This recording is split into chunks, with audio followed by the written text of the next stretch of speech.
You might be surprised to learn that the image of Native Americans as wild and dirty figures, often portrayed in movies and TV shows, is completely skewed.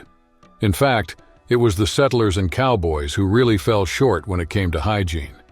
Today, we're going to dive into the lives of certain native tribes, understand why young warriors avoided contact with women, and how women, who at first glance seemed delicate, played crucial roles in wars. By the end, you'll learn some fascinating details about the lives of women in nomadic tribes. Think of a typical woman in the 16th century. She lived in a society with strict beauty standards, wore uncomfortable clothing, and was essentially a servant to her husband, with hardly any rights. And this refers to the fortunate women born into noble families. In ordinary villages and towns, the situation was even tougher.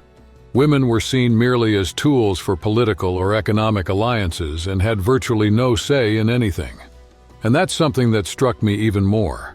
Women didn't have the freedom to choose their husbands, a reality that starkly contrasts with life in native tribes, where women's rights were much more respected. Who would have thought that the Native Americans, often portrayed negatively, actually offered women a far more significant role in society?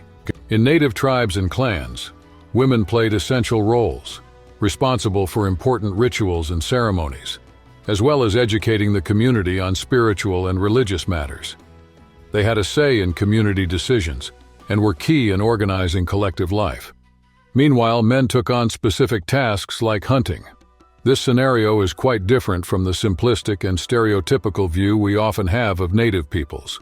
On the other hand, in European society at the time, women were often deprived of rights and subjected to various oppressions, including sexual ones. In many cases, marriages were arranged by families, and women did what they could to avoid their husbands, whom they were forced to marry.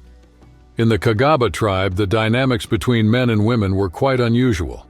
Contrary to what you might expect, adult men avoided women at all costs, and the reason was tied to a peculiar ritual. For young men to be considered true men and to start a family, they had to spend the night with the tribe's eldest woman. Their task was to ensure she was completely satisfied. If they failed, they were required to repeat the experience, enduring this ordeal until they succeeded. Definitely a daunting ritual. However, on a day-to-day basis, it was always the women who took the initiative in sexual life. The situation got to the point where men had to hide in shelters in the forest to escape the persistence of their partners. Certain expressions that used to sound vulgar to me have now started to take on a new meaning. But it's fair to acknowledge value where it exists. The women of these tribes, besides managing daily affairs, also played active roles in battles. Take, for example, the women of the Amahis, Cheyenne, Ponca, and Sioux tribes. Among these peoples, there were true warriors akin to the Amazons. When war broke out, no one underestimated the women because everyone knew they were fierce fighters. They fought alongside the men and were seen as an even greater threat. And why, you might ask? Because in combat, they attacked by surprise. These warriors were admired and feared. Therefore, capturing them was not common. Very different from what was happening in Europe at that time, where women could also surprise, but in other ways. For example, by transmitting diseases like syphilis, something dreadful in that era. You might think I'm exaggerating, but the truth is, back then, little was understood about hygiene, let alone medicine. I'll talk more about how Europe evolved in this aspect another time. Now I'd like to point out a rather curious detail. In medieval Europe, during their menstrual period, women turned to a quite unusual remedy to ease the pain. It was a mixture of honey, wool, and nettle. Yes, that plant that causes skin irritation, even when handled with gloves. Meanwhile, native women in the Americas, unaware of these strange practices, became a point of interest for European colonizers, which ultimately dealt a harsh blow to them. With the arrival of the colonizers, there were drastic changes in how women were treated within their own indigenous communities. Many men seeking advantages or rewards offered by the Europeans began to sell or rent out the women and girls of their tribes, without regard for their feelings or desires. This occurred even among peoples where previously young men had great respect and even fear of women. Among the indigenous peoples, there was a practice of renting women to colonizers, which was seen as a way to establish friendly ties and facilitate coexistence. This practice could be compared to the symbolic gesture of smoking the peace pipe, but involving a woman. The indigenous people believed that the birth of a child from the union between a white man and an indigenous woman would bring mutual benefits, as well as ensure the tribe's safety. Tribes like the Cree would even designate women to be offered to the colonizers. It's not surprising that many settlers ended up marrying indigenous women. However, there is a contradiction in this process, as the voices of the women were not considered. Even so, these marriages served as a way to establish diplomatic relations between the settlers and the tribes. Some say it would be nearly impossible to negotiate or resolve issues with the tribes without the involvement of indigenous women. It seems that men who were tired of conflicts and the matriarchal system of the time saw this practice as a way to solve two problems at once. Even with all these efforts, the indigenous peoples haven't benefited much. From over 2,200 tribes that once existed, only about 550 remain today, most living on reservations in the United States, especially in the western region of the country. Some of these reservations are spread across the north and central U.S., but they are rare on the East Coast. Among the larger and more well-known tribes today are the Cherokee, with a population exceeding 330,000 people, and the Navajo, with about 220,000 members. There are also other sizable tribes like the Sioux and the Chippewa, each with just over 100,000 members. However, not all remaining tribes have official recognition. In recent decades, the Bureau of Indian Affairs has reviewed over 150 applications for recognition, but few tribes have been granted this status. When recognized, tribes gain the status of sovereign nations, which grants them certain rights, such as managing their own territories and creating their own laws. Still, even on reservations where tribes have this sovereignty, they face many challenges and hardships. It's a sad picture when reflecting on the situation. Many indigenous communities face significant challenges like unemployment, low family income, and inadequate living conditions, including a lack of electricity and limited access to education. Additionally, high product prices due to infertile lands worsen the situation. These issues contribute to an increase in health problems like alcoholism, diabetes, and obesity, as well as a high mortality rate among indigenous people. Many young women are forced to leave their communities in search of opportunities in cities or to work in casinos, which have become the main source of income for many tribes on reservations. However, restrictions on building casinos on their lands limit these opportunities. Of course, there are those who manage to sustain themselves through crafts and preserving cultural traditions. But the reality is that more and more young people are choosing to live outside the reservations, facing poverty, and only returning to visit their families. This raises the question, why is there so little support for indigenous communities? But getting back to the main point, the family structure of indigenous peoples was quite different from the conventional standards of the time. Most indigenous tribes practiced monogamy, but polygamy was also accepted in some cultures. This allowed a man to have multiple wives, as long as he could provide for and meet the needs of all of them.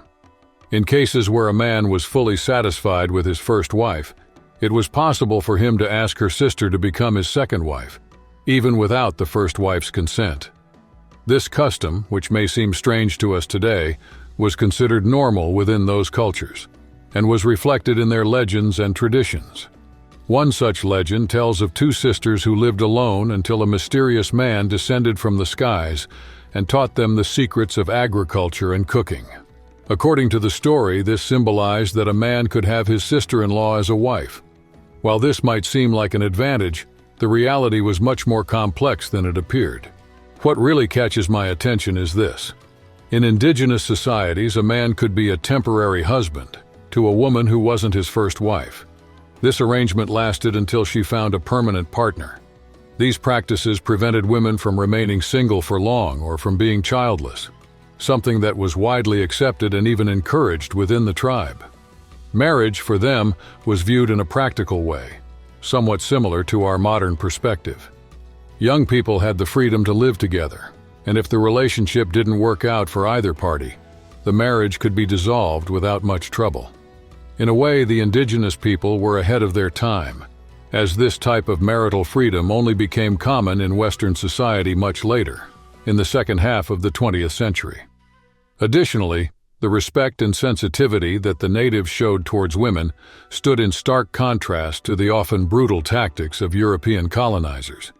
European colonizers observed that women in indigenous tribes were held in high regard, and realizing their importance, they often captured them as a strategy to force the natives to cease conflicts and cooperate with them. An example of this occurred in 1868, when the regiment led by George Custer kidnapped about 50 women from the Cheyenne tribe. To secure the release of these women, the indigenous people agreed to abandon their lands and move to a reservation. The Sioux tribe, in turn, had a very particular view of the role of women. They were seen as closer to God than men could be, as they were responsible for giving life. This ability to generate life made them more sacred and spiritual, giving them a position of greater importance. It's interesting to note that among the Sioux, the right to divorce was reserved exclusively for women. If a man returned from a hunt and found his belongings outside his cabin, it meant that his wife had decided to expel him. In this situation, the man had no right to contest and needed to collect his things and return to his mother's house. This practice might seem surprising, but it shows some similarities to certain modern dynamics. So we get to the most interesting part. In the Old West, contrary to what many think, the natives weren't dirty savages. In fact, it was the colonizers and pilgrims who barely cared about their own hygiene.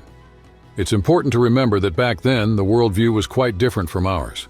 Most people didn't practice cleaning habits as we know them today, and this was seen as completely normal. For them, water wasn't necessarily associated with the idea of cleanliness. In fact, the concept of cleanliness was much more linked to the appearance of clothes than to the body itself. If someone was wearing clean and neat clothes, that person was considered impeccable, even if their body odor suggested otherwise. To the early settlers, a cowboy smelling like manure and horse wasn't anything out of the ordinary. Fleas and lice were also part of everyday life and didn't cause any surprise. What strikes me is how the concept of cleanliness at that time, around the 1620s, was deeply influenced by religion.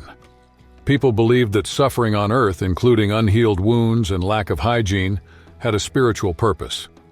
Back then, Native Americans who regularly bathed in rivers and waterfalls were seen as savages by Europeans. To the settlers, watching a group of natives bathing under a waterfall seemed immoral and contrary to their values. While the natives associated water with purification and cleanliness, the colonizers viewed these customs as an affront to medieval traditions and acts of irreverence. Moreover, the settlers were particularly disconcerted to see the natives performing what they considered peculiar rituals, such as washing their private parts.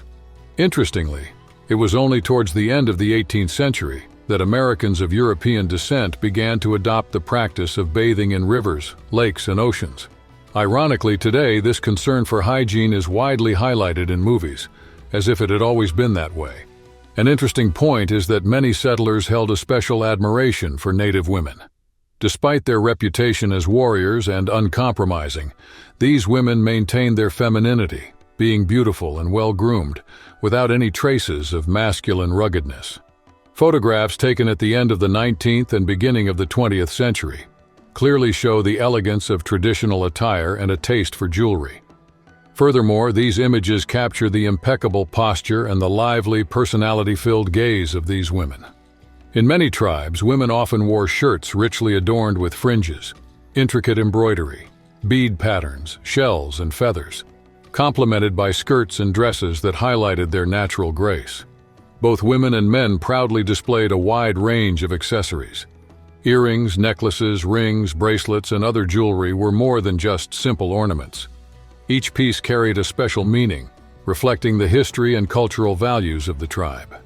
Interestingly, many of these elements continue to inspire top fashion designers today. Additionally, the use of body adornments, such as piercings, rings, and chokers, also deserves mention. We can't forget personal care either. Young women in the tribes often used natural cosmetics, such as moisturizing oils, hair dyes, and shampoos made from homemade ingredients. Some of these traditional formulas are still in use in today's cosmetics. However, it's important to recognize that the lives of indigenous women were not without challenges and imperfections. There were also some pretty unusual traditions and beliefs among some tribes. For example, during certain periods, a woman was considered impure and couldn't be near men, especially during meal times. There's a story about a Native American named Uisaka, who assaulted his grandmother before a meal and forbade her from eating, justifying his actions based on her supposed impurity. Moreover, women were required to make public when they were menstruating because, according to tribal beliefs, if an impure woman participated in meals, it could anger the gods and bring misfortune, shortening the life of everyone in the family. It's worth mentioning that respectful and affectionate treatment of women was more common among indigenous tribes that lived sedentarily. In nomadic tribes, however, the lifestyle often resulted in harsher and even cruel attitudes towards women. Therefore, not all indigenous women had an easy life. In tribes where life was tougher, women bore the weight of all household responsibilities, taking care of children and husbands. Unfortunately, this situation might seem familiar. In some of these communities, older women were seen as a burden and thus received less food than other tribe members. Elderly women in nomadic tribes, unlike those in sedentary tribes, weren't as fortunate when it came to affection and regard. They were seen as a burden, and even feeding them was considered an unnecessary effort, since they could no longer contribute practically to the community. This thinking contrasted with the desire to increase the tribe's population, while at the same time active methods of birth control were employed. Many Native Americans used herbal infusions and practiced rituals to prevent conception. In times of scarcity, when hunting was not enough to feed everyone, abortion was a common practice to prevent new children from worsening the situation further.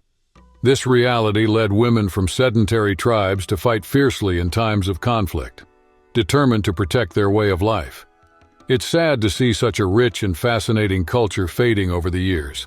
Thanks for watching the video. Don't forget to subscribe to the channel, leave a like, and see you next time. Bye.